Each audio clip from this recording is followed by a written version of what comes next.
Make sure to silence their phones, or at least turn them off or silence them.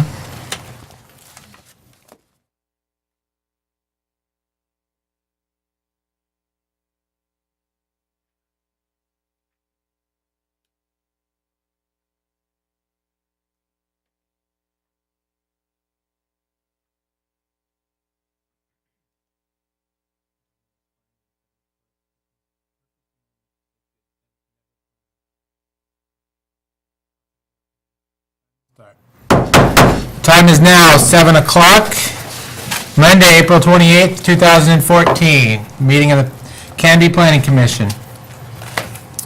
We have in attendance all of the current planning commissioners.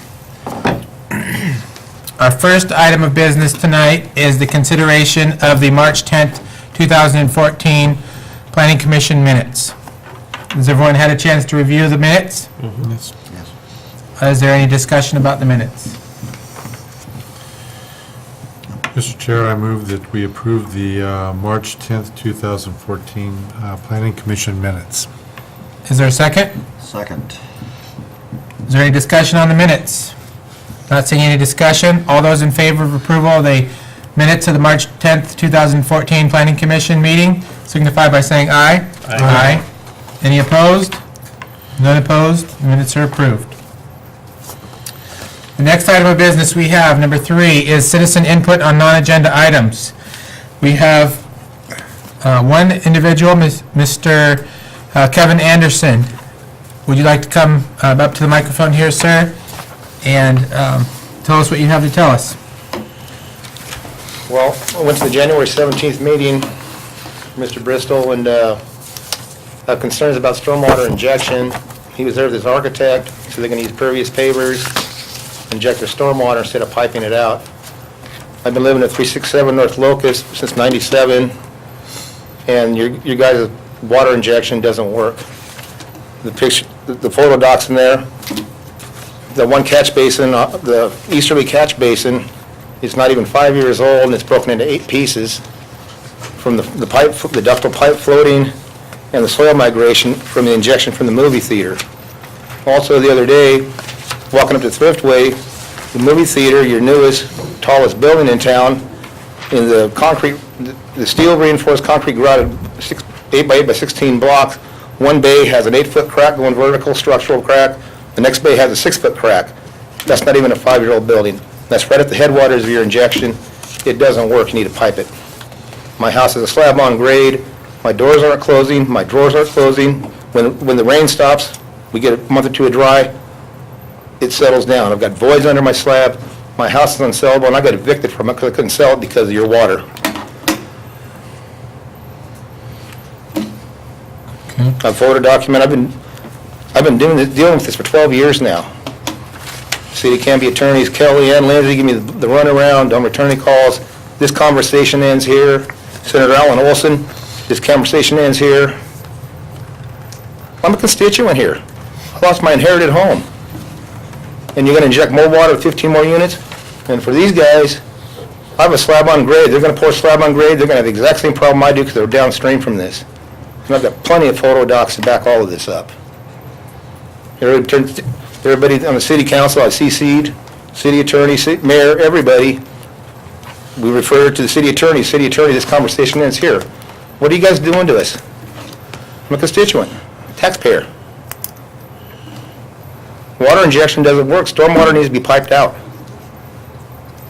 And the one page there before the photo docs, I broke it down into Engineering 101. City attorney, get a state hydrologist, get your wallet out. They won't even meet with me. I invited them all to come down. I'd walk them, show them those same photos. Here, this is what's happening. No, you keep your head in the sand. I'm not real happy getting kicked out of my house I inherited. Okay, thank you for your comments. Thank you. If you have anything, I heard you mention something relating to somebody else. If you have comments on any of the, Well, Mr. Bristol's property that he's going to develop. then you need to save those for the public hearing on that particular application. Oh, I So thought you're that- welcome to, no. Well, I don't know, there wasn't very much context in what you explained to us, but if you've got comments about one of the public hearings, you can save it for during the public meeting on that particular application. Oh, I just read the sign in front of the property on Third there, and I thought that's what this was. It'll be later tonight. We'll get into, we have 3 public hearings tonight, whichever one you're wanting to talk about. You can wait till the appropriate one. Well, I said my piece. Sir, let me just explain it. If you want it to be in consideration with the actual public hearing, you need to say it during the public hearing, so it's on the record for the public hearing. Today, right now, was just open public comments on just And it is on the record, general though? things. It won't be included in the public hearing for the particular, whatever application. Will it be in the minutes? No, it won't be in the minutes for that public hearing. It would be in the minutes of today's meeting, but not for the public hearing, whichever one that you want to do. So if you want it to be a part of the record on whichever of the 3 applications you're wanting to, then you need to save yourself. Okay. And then I see there's another one that will be, I think that's related to one of the applications too. So we'll close citizen input on non-agenda items will be closed, and we will next move to our public hearing. We have, as I mentioned, we have 3 tonight. The first is the application requesting approval of Phase 2 of the Dinsmore Estates subdivision, a 9.6 acre subdivision for 41 detached single-family home lots, titled for Canby purposes Dinsmore Estates Phase 2 subdivision 14-02. I'm going to read the instructions for our public hearing process. We'll read it all 3 times tonight. It'll be slightly different for the legislative one, which is the 3rd item of business. So I'll read fast, but you'll get to hear it multiple times probably. The matter presently before the hearing body requires a public hearing. All interested persons in attendance shall be heard on the matter. If you wish to testify on this matter, please be prepared to step forward to the microphone at the appropriate time, state your name and interest in the matter. Please be sure to sign the testimony sheet. For those other than the applicants that are interested in testifying as either proponents or opponents, please indicate your desire to speak by raising your hands at this time or by signing one of these cards, which Laney has. And we also have a sign-up sheet at the podium in the front, by the front door. If there's longer presentations, proponents or opponents may buy time from one another. In doing so, those either in favor or opposed may allocate their time to a spokesperson who will represent the entire group. You may and today will be limited by time for your presentation. Generally, the applicant will have a total of 15 minutes to speak. The proponents will be given 5 minutes each. The opponents will be given 5 minutes each, and those thought to be neutral on the matter will be given 5 minutes each. The applicant will then have 10 minutes for rebuttal. All questions must be directed through the chair. Any evidence that's to be considered must be submitted to the hearing body for public access and to become a part of the record. All written testimony received both for and against prior to the hearing shall be summarized by staff and presented briefly to the hearing body during the staff report. We have had comments on some of the things tonight, and we have them printed out in front of the Planning Commission members. Testimony and evidence must be directed toward the applicable review criteria contained as indicated in the staff report, the comprehensive plan, or the applicable land use regulations which the person believes apply to the decision.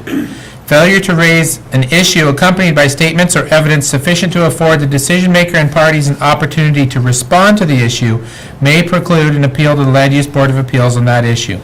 Failure of the applicant to raise constitutional or other issues relating to the proposed conditions of approval with sufficient specificity to allow the local government to respond to the issue may preclude an action for damages in circuit court. Everyone present is encouraged to testify, even if it's only to concur with previous testimony. If you've submitted written testimony, you do not have to read it. Again, we have the written testimony. You're welcome to use your time as you would like, as long as it's appropriate, but you don't have to read written scripts. With respect to conflicts of interest, at this time I would ask that any member of the hearing body, Planning Commission, who has a conflict of interest to please indicate the nature and extent of the conflict and whether you intend to participate or abstain from hearing in this present matter. That would be an actual conflict or a potential conflict, anything. Please state that at this time. None. Anyone have anything? Not saying anything. With respect to ex parte contacts, is there any other member of the Planning Commission that has had ex parte contacts with anyone prior to this hearing including a visit to the site. Please declare the nature and extent of such contact at this time. Of course, I drive by there all the time. I live on that side of town. Okay. Does any member of the audience have any questions for commissioners regarding conflicts of interest or ex parte contacts? Not seeing any. Okay. The public hearing format will be conducted as follows. First, we will have the staff report. The Planning Commission may ask questions of staff during the report. Then we will open the public hearing for testimony. The applicant will have up to 15 minutes. Other proponents will have up to 5 minutes each. Any opponents will have 5 minutes each. Any neutral parties will then have not more than 5 minutes each. And then the applicant will have a rebuttal, not more than 10 minutes. Then we'll close the public testimony, and we will have questions amongst the Planning Commission and Planning Commission to staff. Sometimes we will allow the Planning Commission to ask questions of the applicant when it's appropriate.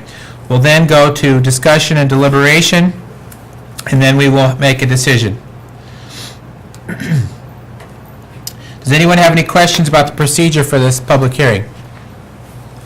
Not seeing any, we will move to the staff report. I am doing this one. So, let's see. 41 lot subdivision for detached single family residences is proposed. It's located on Southeast 13th Avenue between Ivy and Lupine. Let's see, quick run through of the general proposal. The proposed subdivision up here is what's this red box.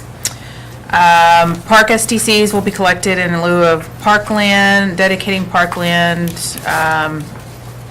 Electric utilities will be underground, sanitary sewer and water available. Stormwater will be collected and directed to a swale here and then into dry wells that were also installed in phase 1.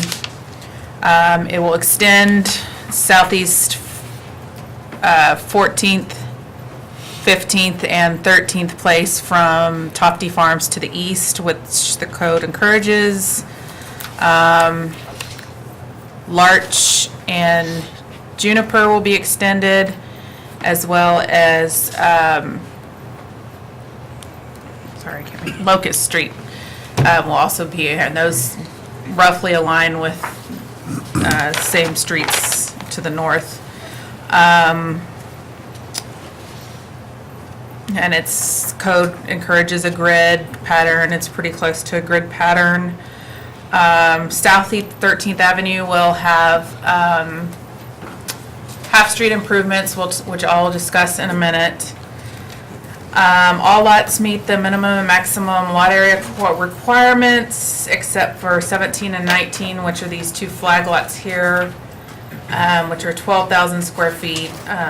The R1 zone has a 10,000 square feet max, but Planning Commission can allow an exception if the average of all the lots is within the lot requirement, and the average applicant's application states that its averages of all lot sizes is about 7,900 square feet. And the Planning Commission can permit those flags lots that don't by design meet lot frontage standards and width to depth ratios if you count the poles. So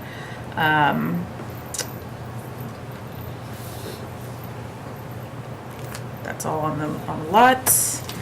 I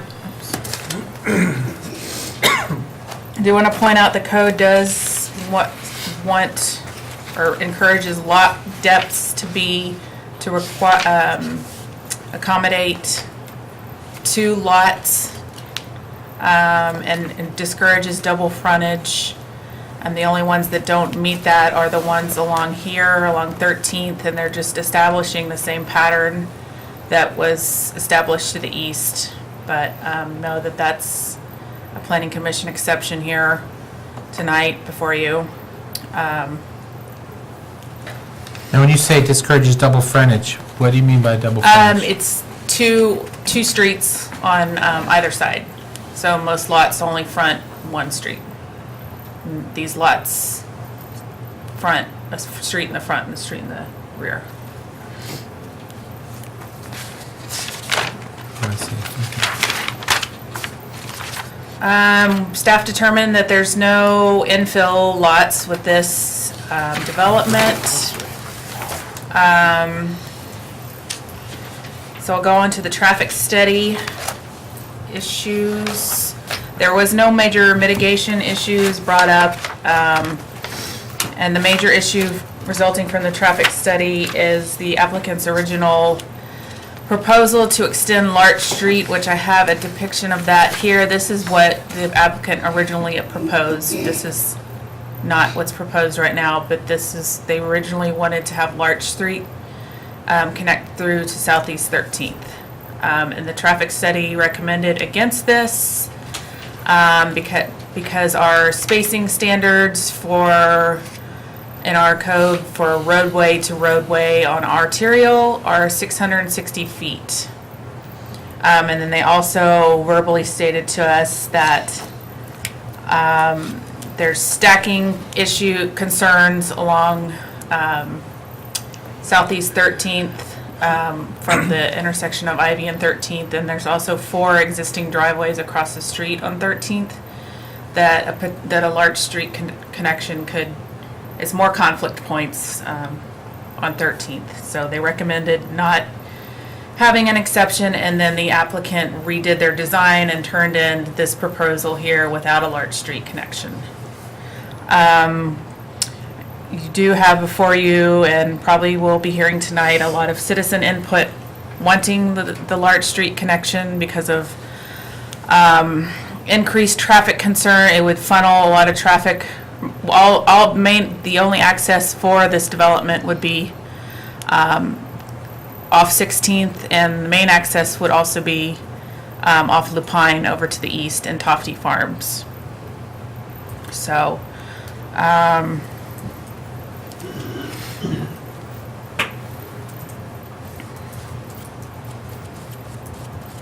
so the traffic study, staff acknowledges that there is a big kind of hole in the traffic study that doesn't take into account development of these properties to the west. These are all potential future subdivisions over here. And this right here, we've just heard interested developer last Friday and a couple weeks ago about senior housing, which this is zoned appropriately for on this parcel. So when these are developed, there's likely going to need to be another access somewhere to accommodate more traffic. There could be, this could be extension of 15th or 14th or 13th.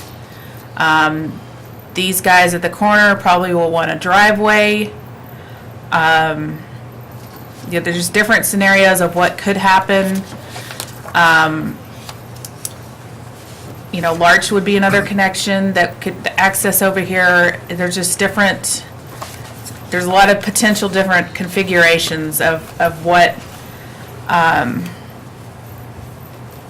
how developments over here would take access and how this all fits in together. So, it's difficult as staff to say which is what's best. If Larch would be a good option to this. We did ask our traffic engineers. They are willing to do more study involving these lots for $5,000.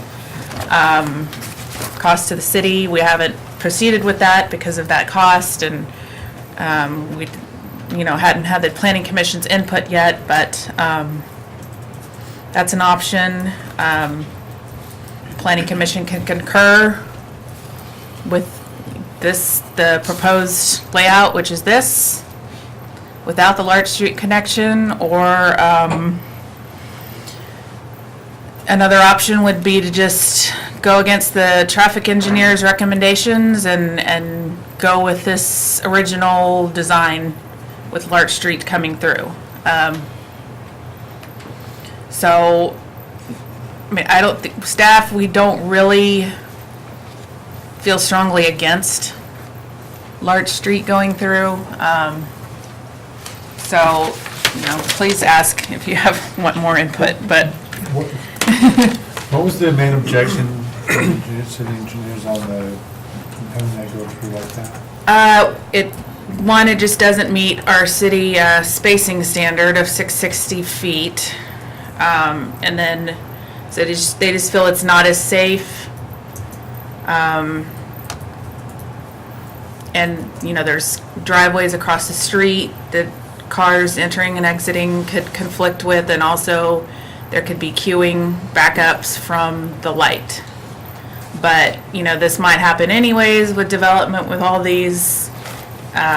You know, they might have a different opinion if they studied all of this. But they narrowed the study down to the proposed subdivision, so. Was there any comments on the, I don't know, I guess you'd say the layout of the streets generally? I mean, we have some deviations in our streets, because I know it's one of the planning design concepts currently that you don't want to look all the way down the street, so some of them turn, but I don't think we have very many that are quite this drastic where they dead end so many times. at the end Well, of every the single idea block. is that they have the potential for extension, is why, No, I'm talking about, you know, where, you know, the proposed Larch Street, either way, dead ends automatically. Oh, okay. And the doesn't go all Locust the way Street dead through, ends no matter down, what. okay. And Juniper Street dead ends no matter what. And it's not, that's not sort of the pattern in any of the other Yeah. developments over there. you know, the code just says grid pattern. You know, does that mean identical block length and width pattern, or, does Well, that no, mean my to- question is just if the traffic engineer had said anything. No, they- negative about that. I don't think they said anything. Angie, one question, let me ask you a question on this.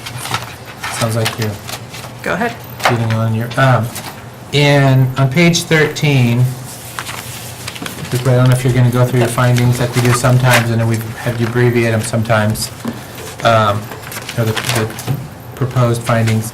We have the, where it says here on 16.46, staff had said that a code edit is needed to make a particular portion of this application consistent with the transportation plan. And I didn't notice that this was, that we had either in the draft conditions of approval or even in the notice that there was any code amendment even possibly I mean, taking we're not, place. that's just on our list of, that's like on our running to-do list. Kind of Okay. code edits not being made. So there's We're not a making text one amendment tonight. proposed in No. conjunction with this? No.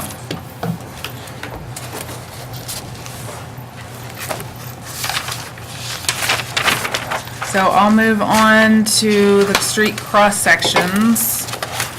And then staff will need to prepare findings or amend conditions, reflecting the decision on the Larch Street. So the local street cross-section, I'll move on to that. It meets the TSB standards for that. On the local streets, a 6-foot sidewalk and a 4.5-foot planter is proposed on either side of the street, and 34-foot paved street. Note that neighboring developments over here, the old TSB standards were 36-foot street with 5-foot sidewalks. So these lots here, they're kind of transitioning into the new standard. So When you say old standard, new standard, what's new standard? the new one is for the TSP is this one, cross-section. The old one had, it required a 36-foot street, and this one is 34. So that's, our current code is 34. Yes. Okay. And that allows for a wider sidewalk, basically. The old one was 34, or 36-foot roadway requirement with 5-foot sidewalks. Okay, so 34 does meet code, it just doesn't, the language in 1646010. Yeah, does that- it say 34? It says it reflects the old code, the old TSP. Okay. So that's that edit that's needed.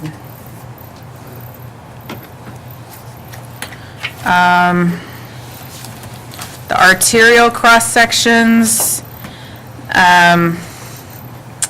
So the half-street improvements on the south side of 13th. This is a cross-section of that here. So this paved streetway will be 22 feet, and this matches Tofty Farms to the east. Their roadway improvements on 13th, 22-foot paved roadway, 6-foot sidewalk, and a 2-foot planting strip, and a 5-foot wall with 5.5-foot columns. I think I made there was a mistake in the staff report. It said 6 foot. It's 5 foot, actually. And then this wall is not in the right of way, and we have in our conditions that to be privately maintained by the HOA. So all of those houses that you said were double facing on 13th would have that wall in between them, so they wouldn't really be double facing, right? Yeah, the wall, separates them from 13th. Just like the other divisions. Yeah, and it's proposed to look like, very similar to Tofty's. And Township and Valley Farms, right? Yes. Okay. Does any pervious pavement get used on these roadways? They are not proposing on arterial, because, pervious pavement's not really appropriate for driving lanes. It's more appropriate for parking areas or perhaps the biking areas. I can't tell you why exactly our public works staff didn't encourage it on 13th, but probably because of the traffic So volumes. it'll just be catch basins? Yeah, I don't think there's any stormwater improvements The proposed streets. on 13th. And the street's already in, they're not Yeah. changing. the Yeah, they're street. just repaving and improving the street. The stormwater infrastructure is already there. But it will be catch basins and dry wells and a little infiltration strip for the local street internally.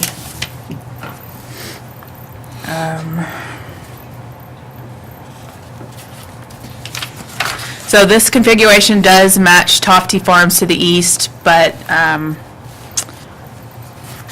note that our TSP really only requires a maximum of 19 feet, 19 feet improvement width, and they're proposing 22 to match to the east. But that does leave less room for a planting strip, which I'll discuss in a minute, or I'll discuss now. So I'm moving on to street trees now. None are proposed at this time. There's this 2-foot area here for applicant has proposed landscaping. They don't want this. These are some pictures of Tofty that I pulled off Google Earth from to the east. They don't want to do these tree bump out areas like Tofty has. It's kind of hard. It's pretty bright, but the wall goes along and bumps out, creates a room for planting trees. And that was originally we think that was done that way to lessen the impact of a landscape easement encroaching onto the backyards of the lots along 13th there. The applicant has stated to us that they don't want to do that, but it did talk to them. They do seem willing to do a kind of a 2-foot additional landscape easement, which would total about 4 feet for trees. Because we do think it's desirable to keep the street tree pattern going along 13th there, like Tofty has, but that's really ultimately your call if you want to require a landscape easement and street trees, and the city would be responsible for planting and maintaining those trees. Now, Angie, let me ask you this. Go ahead. With respect to the street trees, since city council passed that new ordinance requiring street trees, do we have any option on that? Or does there have to be street trees no matter what?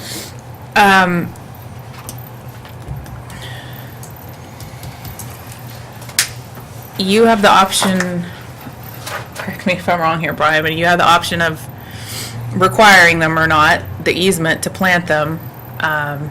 But if we are putting trees along there, then the ordinance says the city does it, not the HOA. Yeah, it's kind of a little bit different situation when you're dealing with an arterial street frontage, especially when it has a wall that's walled off from the community, which isn't normally allowed. It's only allowed along an arterial, which makes sense. You've got a high volume traffic and you've got rear yards. So that's the only place where they'll allow you to do that. Interior to the subdivision, I'd say that the new tree ordinance requires street trees. Here, we wouldn't want to require street trees in a 2-foot planter strip. That's just asking for trouble. That's not big enough. And so that's why I think Angie indicated discussing the possibility of a 4-foot wide planter strip with the applicant. And that would probably, our normal is 4.5 feet wide. That's what we have on all the local streets where we are planting street trees. The standard in the TSP is 0 to 8 foot wide. So obviously, we don't absolutely have to require planter strips. But that can be basic standard, is that is what we have done repeatedly in all past subdivisions, is a 4.5 foot wide planter strip. And so I'm not 100% sure if that's what we got on Tofty 1. The applicant stated to me that they went out there and measured it, and it was 4 feet today. Okay. I don't know if that includes these bump out here is 4 feet, or this right here is 4 feet. I have to ask them to clarify that, but, Okay, thank you. okay? But I might clarify also that with the new tree ordinance that was passed, the developer contributes money so the city can install the trees, according to, I think, one tree for every 30 linear feet. I think that's the formula, if I remember right. Yeah. And that's how the city's able to go in and contract and put the street trees in.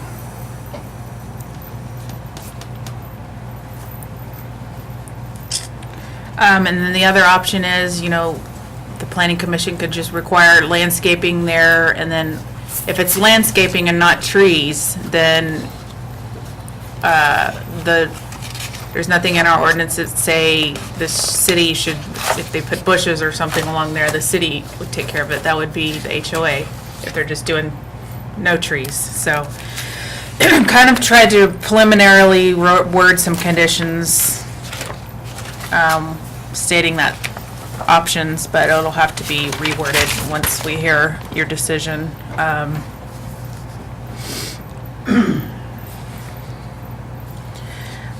Finally, a couple things. This is the Tofty Farms plat. I actually looked it up, and you can see on the final plat, they do have these landscape easements. So that's how they were able to fit in the trees for Tofty and keep 22-foot wide streets. So if we go with a layout without the Larch Street connection, this is 13th here, and Larch ends down here. There's a pedestrian pathway proposed between lots 2 and 3. which the code requires. Code also says that this should be lit. It would, if we're not sure where street lights are proposed yet, because the applicant has stated that Canby Utility makes these plans after the subdivision approval. I think Northwoods just did theirs because we asked them to. So we don't know where the street lights are at now. So do we want to state that the street light should light this pathway, or should the pathway have its own lights? And should those lights be subject to the lighting chapter standard? So some input on that. Angie? Uh-huh. How wide is that pathway? I believe it's 10 feet, it might be 12. Applicant could clarify that, but 12 by 50, is that? the lot is about, the pathway is 100, the Right. lot depth is, I don't know, a little over 100 feet and 10 to 12 feet. Okay.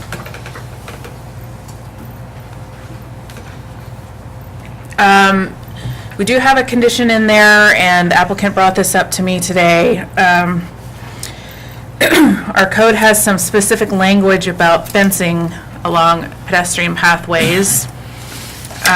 This was recently put in because from citizen input to prevent narrow pathways for people to hide out in, with most of the other pathways around town have 6-foot tall, solid fencing for property owner privacy. And Brian was part of these code edits, so you can give more input on that, but it encourages, it says only 4 foot tall for a solid fence, and if not, then the fence should be transparent.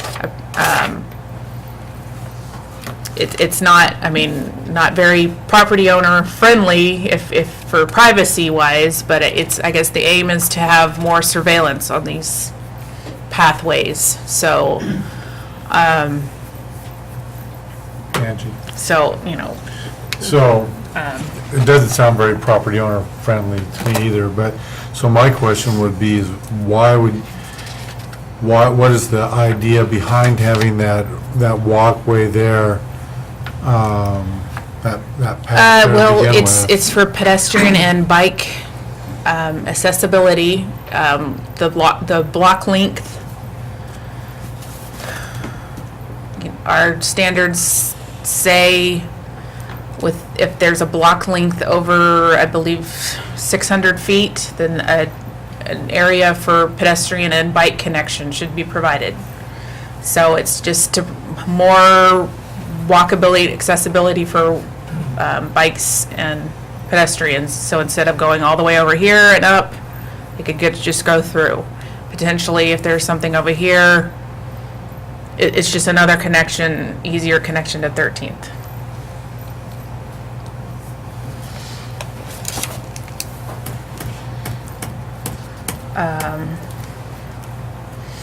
So Brian, did you want to explain more about, about those, if we should require that fencing? I think you did a pretty good job. It's, the pedestrian fencing requirement came about because of low-impact development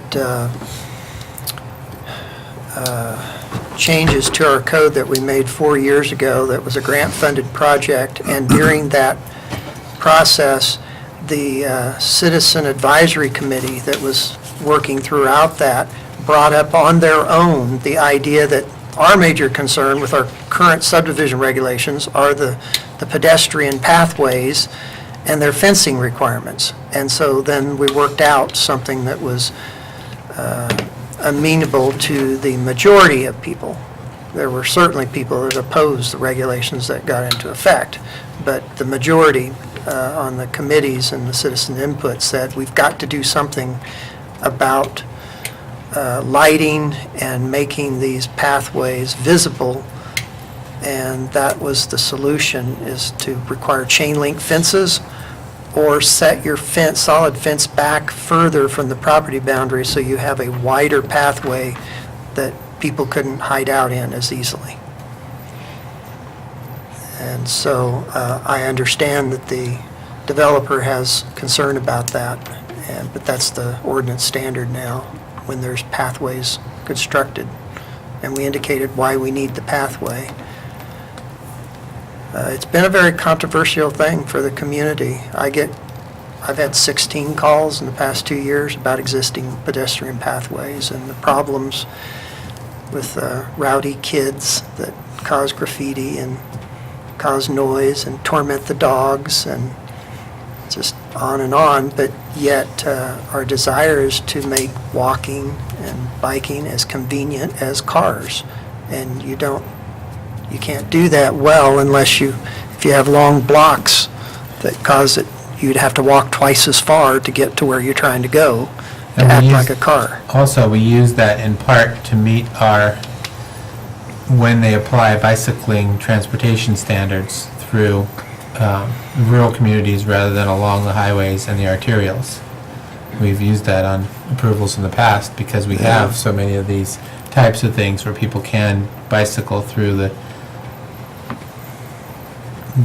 communities rather than along the busier streets. The other issue, of course, that arises every time we use one, and it's you didn't mention how we Yeah. resolved this one, so No. the maintenance issue, should it be a separate tract, or should it be an easement across the private properties?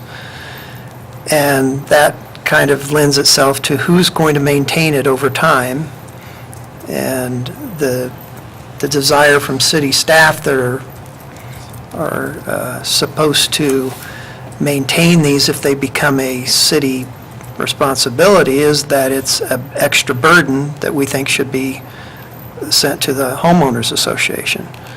And of course, eventually, paving or the lighting or possibly the fencing, if it's not going to be the private property owners that do the fencing, if the developer does the fencing, then it's really the homeowners association that would, in the long run, maintain the fence, the lighting, and the paving.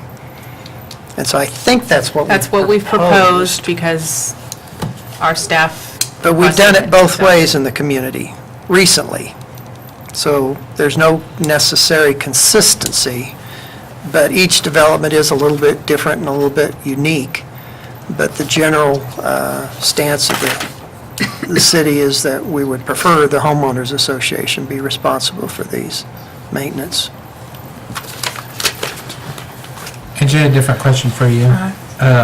Moving sort of back probably chronologically in your staff report, on page 11, it had stated that we recently interpreted that 1643 is not applicable to a subdivision, and that was the outdoor lighting standard.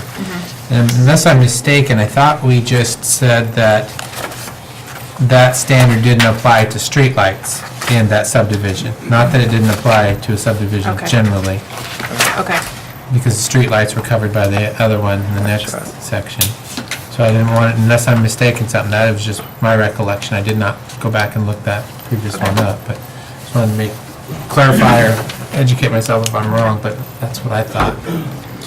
and so, moving on to lights, that was the last topic. We did have the applicant submit some lighting, proposed lighting, for your knowledge, and just in case you change your minds about street light applicability. So the applicant's going to go with one or the other of these. This one is LED, and this one is high-pressure sodium. The applicant, I don't think, has decided yet which one they're going to go with. I don't think the planning commission can really, there's nothing in the code that says which one you can require, but you can state your opinion if you'd like. So it's gonna be one or the others of that. And then after that, I can discuss the findings, or probably not, that's been the pattern. We have some, we can go over that when we do final findings, but there's a couple of procedural nuances that need to be changed, and edits reflecting tonight's discussions. Okay, so let's hold off on the findings, and we will do any other commissioner questions for staff right now, and then we can go to public testimony, and then we can go back to staff with any questions when we are wrapping up. Any other questions for staff preliminary? Actually, I want to go back to that citizen pathway. My experience has been,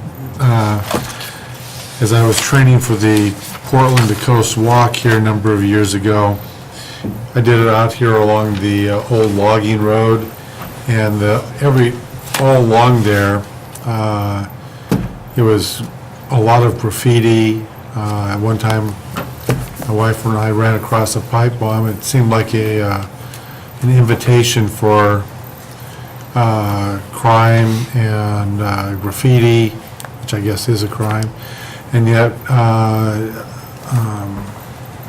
so I'm not convinced that is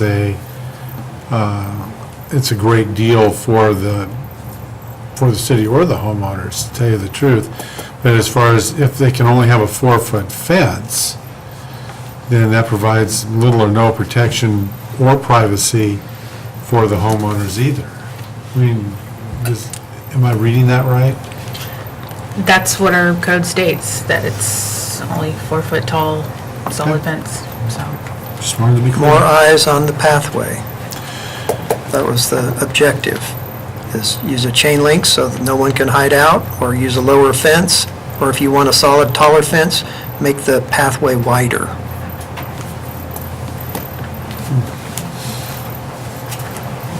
Okay. All right, let's next hear from the applicant. Yeah, we'll get started in 15 minutes. And please state your name and address for the record. Good evening, Chair Smith and Planning Commissioners. I'm Pat Sissel of Sissel Engineering, 375 Portland Avenue, Gladstone. I'm here with Tom Scott tonight, the applicant on the project, and I'll spend a few minutes going over the project, answering some of your questions, and then Mr. Scott will come up and finish up our presentation. This is the second phase of Dinsmore Estates. The property was annexed into the city in 2008, along with 3 properties to the west between this parcel and Ivy Street.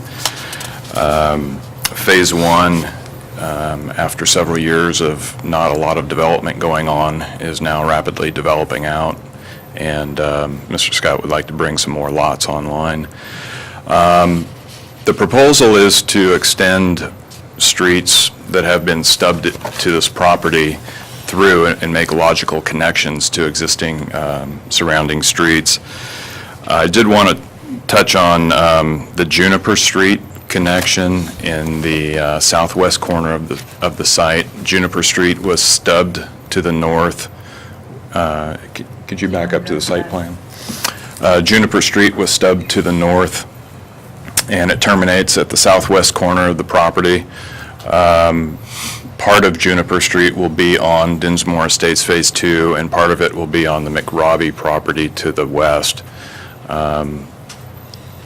Later this summer, you'll see an application for the McRobbie property. It's also moving forward. The property owners have worked together and have reached an agreement to get the dedication of that full right-of-way, whichever property develops first. As was mentioned by staff, this application is using a combination of old street standards together with new street standards to create a more seamless transition between developments. The old street standards for Tofty Farm and Dinsmore Estates had a 36-foot wide curb-to-curb street in a 40-foot right-of-way, and then had 5-foot sidewalks. today's standards are 34 feet curb to curb and a 6-foot wide sidewalk. So basically, the curbs are going to get moved in 1 foot on either side of the street, and the sidewalks will get 1 foot wider. The back line of the sidewalk will stay the same, and the planter width will stay the same. It'll just, the front of the sidewalk and the curb will just jog out 1 foot closer to center line on both sides of the street. That'll keep consistent setbacks between neighboring developments and a consistent look. And that's why that transition is being done here. That's why we're using a combination of old standards and street standards, and new street standards. There are 2 flag lots proposed. They will share an access strip. The lots open up to 82 feet wide, so they're going to be large lots. And the reason there are 2 flag lots proposed is that there was no other street configuration that we could come up with that worked a better layout than this one. There's always, with the streets that we were given to work with, it was just kind of an odd-shaped area there in the middle to make a good street pattern that had 2 sets of lots, or lots backing up to each other and fronting streets. Chair Smith, you asked a question about the double frontage lots. It's common in Canby and other cities to have double frontage lots when one of the streets on one side is an arterial, and that's the case up and down 13th Avenue. And as was mentioned by staff, there will be a wall on the 13th Avenue side, and so the only access from the lots will be to the south, to 13th Place.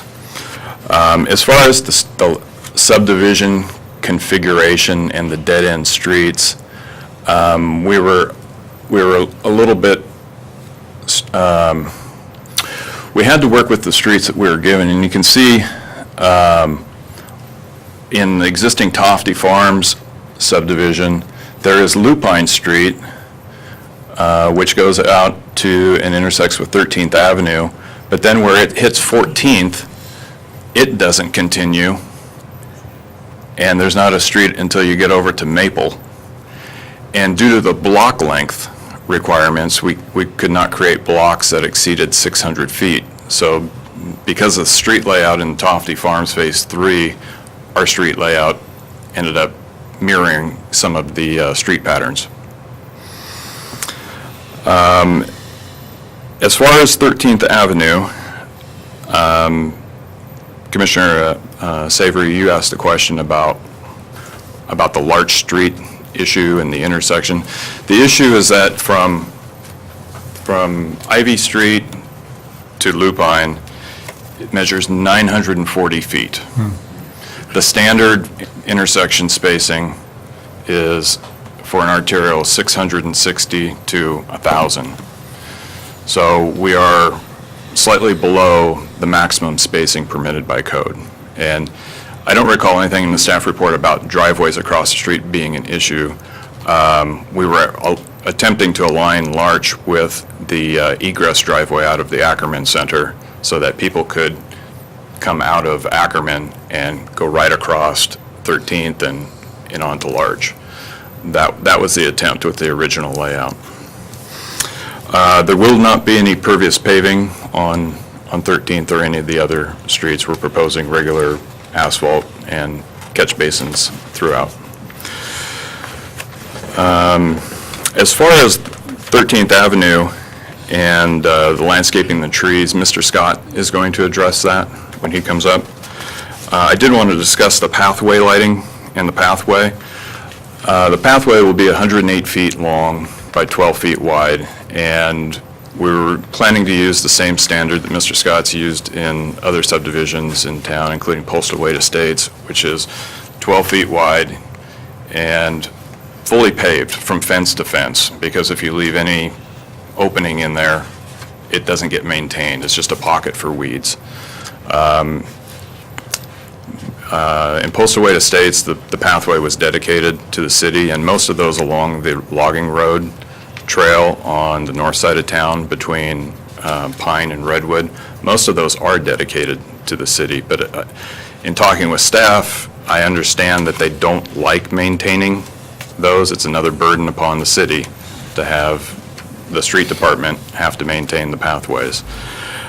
It's there for a couple of reasons. Staff mentioned the block length standard.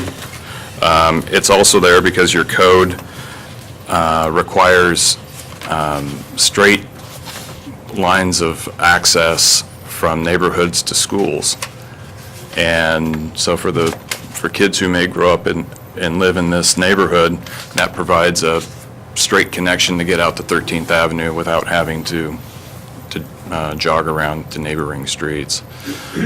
So there's a couple different locations in the code that point to having these pedestrian connections, and they are an issue. The city, as I mentioned, doesn't really want to maintain it. They'd like to put the burden on the homeowners association, which is fine, but then the lighting becomes an issue for a homeowners association, because if it's private lighting, then you have to have a meter for maybe a couple bollards, pedestrian scale lights there. So it's a whole separate cost for the homeowners association to have to pay for that meter and have that monthly meter charge. I think the best thing to do is typically to line a street light up so it provides some lighting onto that pathway, but the new LED lights are pretty good at lighting the street the direction you want the light to go and not to go the other direction so much. Mr. Scott will have some further comments regarding this. As far as the utilities, their water will be stubbed through the development from all the neighboring streets connecting to the property. Sanitary sewer will, for the most part, drain north and then west out to Ivy Street. Storm drainage will be provided by draining to a water quality facility that's on the southern line of this development, on the northern line of Phase 1 of Dinsmore Estates. And then from there, it drains to, there's 4 existing dry wells in 16th Avenue that were put in to accommodate this development. We've perk tested those dry wells, and they can handle a tremendous amount of water. We had 3 fire hydrants hooked up to them and couldn't build up any water to speak of in the bottom of the dry wells. So we've talked to DEQ, and we can use them for this development as planned. I'll let Mr. Scott come up now. I do have some issues regarding some of the findings that we've talked about. I'm assuming you'll address those, so I won't Let me address ask those you a few now. questions before we move on to the next person. One is, as we sit here right now, what is your guys' position on the Larch Street to 13th question? And I think whether, and whether, you would ask us to approve it as is, if you would be willing to have us, if the public is, convincing enough to approve it with an actual connection to 13, or what is the applicant's position with respect to that topic right now? I'll touch on it. I'll let Mr. Scott touch on it some more when he's up here, but I think his position is that he's okay with either plan. Either this one that you have here or the other one that staff has shown you. Okay. His preference was the old plan with the large street connection to 13th. Okay. And maybe Mr. Scott wanted to address this too, but the other side issue to that was the question that I had was sort of when I think one of the individuals, opponents or talked to people mentioned this. It seemed to be concerning possibly if this was developed into something and 13th extended somewhere out into here. Well, I think the person is probably right that the county's not going to want to have a turn right there close to the intersection. So then you would have anybody that theoretically would live on there driving all the way down here to get out, which would be a pretty long. Our thought in this proposal for the property on the corner, I hadn't heard about it until today, so it was news to me. Being as it had a CR zoning, which isn't a zoning that happens in many locations in Canby. I didn't know what to expect might get developed there. Our plan for the streets is that 14th Place would extend through in the future, and 15th Place, you see the house just to the existing house on the McRobbie property. 15th Place is proposed to have a knuckle and then turn north. And so 15th would loop through to 14th, and then our assumption was that north of 14th on the Scott property and on the Sassy property, that likely that would end with a cul-de-sac. My thought about the property on the corner would be if it's residential and it fits in with the rest of the neighborhood, which is residential, then it would seem like it should be served by the residential street system. But if it's going to be a different type of development, more along the lines of a Hope Village, it doesn't seem like it fits with the neighborhood. And the driveway, at that point, if it's that type of a facility, I would think it should have its own driveway access to either Ivy and 13th or both Ivy and 13th, as Hope Village has its own